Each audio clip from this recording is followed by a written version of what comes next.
गेल्या 24 तासांपासून अजितदादा कुणालाच भेटले नाहीत। अधिवेशनाच्या पहिल्या दिवशीही दादांची अनुपस्थिती, भुजबळांच्या नाराजीनं राष्ट्रवादीत वादाच्या चर्चांना उधाण। वन नेशन वन इलेक्शन विधेयक आज लोकसभेत होणार सादर, सत्ताधाऱ्यांकडून खासदारांना व्हीप जारी, तर सभागृहात गदारोळ होण्याची शक्यता। विधिमंडळाच्या हिवाळी अधिवेशनाचा आज दुसरा दिवस, बीड आणि परभणीच्या मुद्द्यावरून चर्चा होण्याची शक्यता। येत्या 2 दिवसात खातेवाटप होणार, खातेवाटपाबाबत कोणताही तिढा नाही, मंत्री उदय सामंतांची माहिती, तर विरोधकांना उत्तर देण्यास सरकार सक्षम असल्याचा सामंतांचा इशारा।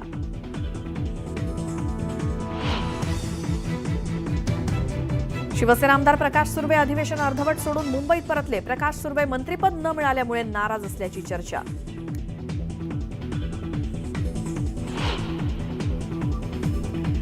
नागपुरात विधिमंडळाचं अधिवेशन सोडून भुजबळ नाशिककडे, कार्यकर्त्यांसोबत संवाद साधून ते कोणता निर्णय घेणार याकडे आता राजकीय वर्तुळाचं लक्ष। नाराज नेत्यांची समजूत एकनाथ शिंदे काढतील, नेत्यांच्या नाराजीबाबत मी बोलणार नाही, मंत्रिपद न मिळाल्यामुळे नाराज नेत्यांसंदर्भात सामंतांचं विधान। विधान परिषद सभापती निवडणूक या अधिवेशनातच होणार, लवकरच निवडणूक कार्यक्रम जाहीर होणार, गेल्या 2 वर्षांपासून सभापतीपद रिक्त।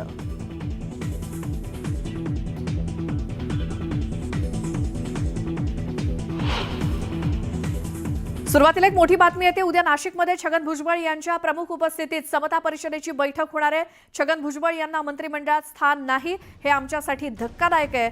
समता परिषदेच्या बैठकीनंतर छगन भुजबळ आपली भूमिका मांडतील। छगन भुजबळ यांना पक्षामध्ये अपमानाची वागणूक मिळणार असेल तर आम्ही सर्व एकमुखानं राजीनामा देणार, असं राष्ट्रवादीचे सरचिटणीस दिलीप खेरे यांनी इशारा दिलाय। छगन भुजबळ यांच्या भेटीसाठी भुजबळ फार्म या ठिकाणी भुजबळ समर्थकांची आता गर्दी व्हायला सुरुवात झाली आहे। थेट जाऊयात, आमचे प्रतिनिधी लक्ष्मण घाटोळ हे देखील भुजबळ फार्मच्या परिसरातच आहेत। लक्ष्मण, आता किती गर्दी झाली आहे कार्यकर्त्यांची, समर्थकांची, आणि त्यांचं म्हणणं काय आहे? श्वेता, नाशिकच्या छगन भुजबळ यांच्या निवासस्थानावरती अर्थात भुजबळ फार्मवर आपण आहोत आणि त्या ठिकाणी कार्यकर्त्यांची गर्दी वाढताना आपल्याला पाहायला मिळते। भुजबळांचे समर्थक जे आहे ते अशा पद्धतीनं नाशिकच्या भुजबळ फार्म निवासस्थानावरती दाखल झालेले आहे। उद्या छगन भुजबळ यांच्या उपस्थितीमध्ये एक मेळावा होतोय आणि या मेळाव्याच्या निमित्तानं छगन भुजबळ आपली भूमिका स्पष्ट करणार आहे। राष्ट्रवादी काँग्रेस पक्षाचे सरचिटणीस दिलीप खैरे यांनी या सगळ्याच्या संदर्भात माहिती दिली। आपल्यासोबत दिलीप खैरे स्वतः आहेत। उद्या नेमकी काय कशा पद्धतीची तुमची रचना असणार आहे उद्याच्या कार्यक्रमात आणि भूमिका नेमकी काय असणार आहे? उद्या मेळावा नसून महाराष्ट्र राज्याची समता परिषदेच्या प्रमुख पदाधिकाऱ्यांची बैठक आयोजित करण्यात आलेली आहे आणि साहेब तिथे सर्व प्रमुख लोकांशी विचारविनिमय करणार आहे, यासाठी ती बैठक घेण्यात येणार आहे। नेमकी भूमिका तुमची काय आहे? नाराजी आहे भुजबळांना मंत्रिपद मिळालं नाही म्हणून? नाही, नाराजी तर आहेच, म्हणजे नाराजी नुसती कार्यकर्त्यांची नाही तर ओबीसी समाजाची नाराजी झालेली आहे आणि जो आज आणि उद्या साहेब जो निर्णय घेतील त्या निर्णयाबरोबर सर्व कार्यकर्ते आणि समस्त ओबीसी समाज असणार आहे। तुम्ही राष्ट्रवादी काँग्रेस पक्षाचे सरचिटणीस देखील आहात, तुमच्यासोबत अनेक राष्ट्रवादीचे आताही काही पदाधिकारी, काही वेळापूर्वी या पदाधिकाऱ्यांनी सांगितलं की आम्ही सगळे सामूहिक राजीनामे देऊ जर अशा पद्धतीने जर अन्याय होणार असेल तर तुमची ही भूमिका तीच असणार आहे का? 100%, म्हणजे आम्ही सर्व जिल्ह्यातील सर्व पदाधिकारी योग्य जोपर्यंत आता आम्हाला नेमकं कळत नाही की काय झालेलं आहे, पण ज्या वेळेला आम्हाला याचा उलगडा होईल त्यावेळेला आम्ही सर्वजण राजीनामे देऊ, सामूहिक राजीनामे देऊ। आपण बघतोय श्वेता, नाशिकमध्ये राष्ट्रवादी काँग्रेस पक्षाचे सरचिटणीस असलेले दिलीप खैरे आपल्यासोबत होते आणि त्यांच्यासोबत हे राष्ट्रवादीचेच पदाधिकारी आहे, समता परिषदेचे देखील पदाधिकारी आहे। त्यांनी सांगितलंय की उद्या एक बैठक जी आहे महाराष्ट्रातल्या समता परिषदेच्या कार्यकर्त्यांची ती नाशिकमध्ये होईल आणि या समता परिषदेला स्वतः छगन भुजबळ हे उपस्थित असणार आहे। लक्ष्मण, या सगळ्या माहितीसाठी धन्यवाद। आपण वेळोवेळी अपडेट घेत राहू। आता जाऊयात विधान भवन परिसरात, अंबादास दानवे बोलतायत। जे उमेदवार होते त्यांना सुद्धा मतदान केंद्र पण जाऊ दिलं नाही। तुम्ही बघा सगळे व्हिडिओज। आज उद्धव ठाकरे दाखल होत आहेत सायंकाळी काय प्रशिक्षण? आज उद्धवजी ठाकरे साहेब अधिवेशनात सहभागी होणार आहेत आणि सहभागी होऊन संध्याकाळी शिवसेनेच्या विधानसभेच्या आणि परिषदेच्या आमदारांचं एक प्रशिक्षण शिबिर 2-3 तासाचं होणार आहे। त्याचा समारोप माननीय उद्धवजींच्या प्रमुख मार्गदर्शनाने होणार आहे। बीड प्रकरणी निष्पक्षपाती चौकशी होईल असं तुम्हाला वाटतंय का? मला असं वाटतं सरकारने हे केलं पाहिजे. काल देवेंद्रजी बोलले, त्याच्यावर मला तरी वाटतं काही ना काही याच्यात होईल. पण नाही झालं तर मला असं वाटतं रस्ता जनता आणि रस्त्यावर उतरून याच्याविषयी न्याय मागण्याशिवाय पर्याय राहणार. दानवे बोलत होते माध्यमांशी. विधान भवन परिसरातनं, नागपुरातनं आणि आज उद्धव ठाकरे हे देखील दुसऱ्या दिवशी कामकाजामध्ये सहभागी होणार आहेत. आणि आता पुन्हा बघूयात बुलेटिनमध्ये सुपरफास्ट 100 बातम्या. एकीकडे छगन भुजबळ मंत्रिमंडळात स्थान न मिळाल्यामुळे नाराज असतानाच दुसरीकडे उपमुख्यमंत्री अजित पवार मागील 24 तासांपासून कुणालाच भेटले नाहीत अशी माहिती मिळाली. काल अधिवेशनाच्या पहिल्या दिवशी देखील अजित पवार सभागृहात उपस्थित नव्हते. नाशिकमध्ये भुजबळ समर्थकांकडून भुजबळ फार्म बाहेर होर्डिंग्ज लावण्यात आली आहेत. साहेब आम्ही सदैव तुमच्या सोबत असा उल्लेख होर्डिंगवरती आहे आणि त्यावरून पक्षाच्या चिन्हासोबतच अजित पवारांचा फोटो देखील गायब आहे. भुजबळांना जरांगेंविरोधात टोकाची भूमिका घ्यायला लावली आणि आता त्यांना वाऱ्यावर सोडलं. त्यांचा पुरेपूर वापर केला असं म्हणत संजय राऊतांनी महायुतीवर टीका केली. जरांगेंविरोधात टोकाची भूमिका घेताना भुजबळांच्या मागे अदृश्य शक्ती होती, जी शक्ती पक्ष फोडताना शिंदेंच्या मागे होती आणि तीच शक्ती भुजबळांच्या देखील मागे होती असा दावा संजय राऊतांनी केलाय. भुजबळांची नाराजी हा त्यांचा पक्षांतर्गत मुद्दा आहे. भुजबळांबाबत मी बोलणं योग्य नाही आणि भुजबळांबाबतचा योग्य निर्णय अजित पवार घेतील अशी प्रतिक्रिया उदय सामंत यांनी दिली.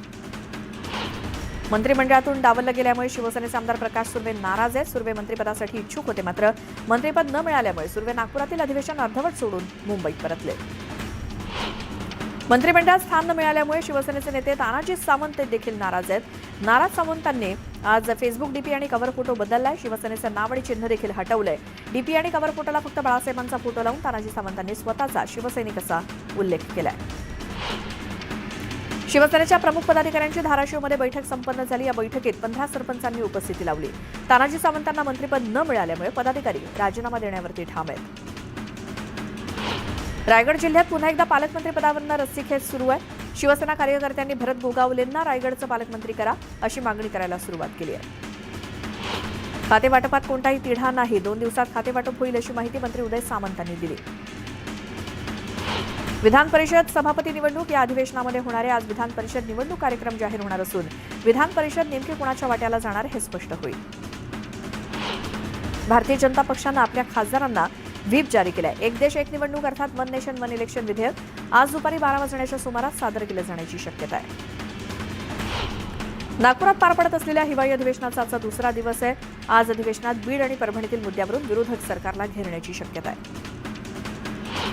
काँग्रेसच्या नवनियुक्त आमदारांची आज नागपुरात विशेष बैठक होणार आहे. विधानसभेतील पराभवानंतर काँग्रेस ॲक्शन मोडवर आली आहे. काँग्रेसचे प्रभारी रमेश चेन्नीथला यांच्यासोबतच पटोले आमदारांशी संवाद साधून मंथन करतील. मनोज जरांगे पाटील पुन्हा मैदानात उतरलेत. अंतरवली सराटीत बैठक घेऊन जरांगे आज सामूहिक आमरण उपोषणाच्या तारखेची घोषणा करणार आहेत. राष्ट्रवादी पक्ष आणि चिन्ह कुणाचं यावरती सुप्रीम कोर्टात सुनावणी होईल. शरद पवार पक्षानं केलेल्या याचिकेवर कोर्टाच्या द्विसदस्यीय खंडपीठापुढे सुनावणी होणार आहे. पंतप्रधान संग्रहालय आणि वाचनालय सोसायटीच्या एका सदस्यानं नेहरूंची पत्र परत करण्यासाठी राहुल गांधींना पत्र लिहिलंय. देशाचे पहिले पंतप्रधान पंडित जवाहरलाल नेहरू यांच्याशी संबंधित कागदपत्र परत द्यावीत अशी मागणी पत्रातून करण्यात आली आहे. बीडमधील घटनेच्या निषेधार्थ नाशिकमधील आडगाव आणि जत्रा हॉटेल परिसरामध्ये बंदची हाक देण्यात आली आहे. संतोष देशमुख यांच्या हत्येचा निषेध व्यक्त करण्यात येतोय. परभणीतील घटनेच्या निषेधार्थ आरपीआयनं मनमाड बंदची हाक दिली आहे. बंदला उत्स्फूर्त प्रतिसाद मिळाला असून संपूर्ण शहरात कडकडीत बंद पाळण्यात आलाय. परभणीच्या घटनेच्या निषेधार्थ आज विक्रोळी बंदची हाक देण्यात आली आहे. त्यामुळे कडकडीत बंद पाळण्याचं आवाहन भीमसैनिकांनी सर्व दुकानदारांना केलंय. परभणीतील घटनेच्या पार्श्वभूमीवर सोलापुरात अज्ञात व्यक्तीने थेट बस पेटवली आणि एसटी डेपोमध्ये लावलेली शिवशाही बस पेटवून दिली. 2 दिवसात अज्ञातांनी 3 बसेसच्या काचा फोडल्या तर बस देखील पेटवली आहे.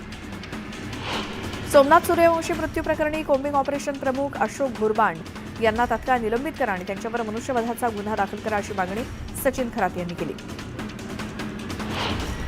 संतोष देशमुखांच्या हत्या प्रकरणातील मारेकरांना अटक करून फाशीची शिक्षा द्यावी अशी मागणी बीडचे खासदार बजरंग सोनावणेंनी लोकसभेत केली.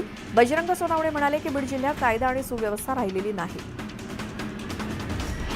उत्तर भारतात जोरदार बर्फवृष्टी होते. तिकडून येणाऱ्या शीतलहरींमुळे संपूर्ण महाराष्ट्राला हुडहुडी भरली आहे. पुण्यात थंडीचा पारा वाढलाय आणि थंडी वाढली आहे आणि साताऱ्यात महाबळेश्वरपेक्षा जास्त थंडी पुण्यात आहे. ओझरच्या येडगाव जलाशयावरती धुक्याची चादर पसरली आहे. जलाशयाच्या पाण्यावरती सैर करणाऱ्या पक्ष्यांमुळे हे सगळं सौंदर्य अधिकच खुललंय. पुणेकर थंडीनं गारठून गेले. पुण्यात यंदाच्या हंगामातील नीचांकी तापमानाची नोंद झाली आहे. एनडीएतील तापमान 6 तर शिवाजीनगरमधील तापमानाचा पारा 7 अंशांवरती आलाय. गोंदिया जिल्ह्यात गेल्या 4 ते 5 दिवसांपासून पारा घसरतोय. गोंदियात 8 अंश तापमानाची नोंद झाली. दरम्यान पाऱ्यामध्ये आणखी घसरण होण्याची शक्यता असल्यामुळे नागरिकांना काळजी घेण्याचं आवाहन करण्यात आलंय. कोकणचं मिनी महाबळेश्वर अशी ओळख असलेल्या दापोलीमध्ये कडाक्याची थंडी पडली आहे. रत्नागिरी जिल्ह्यामध्ये गेल्या 2 दिवसांपासून थंडीची लाट उसळली आणि किमान पारा 8 अंशांपर्यंत घसरलाय.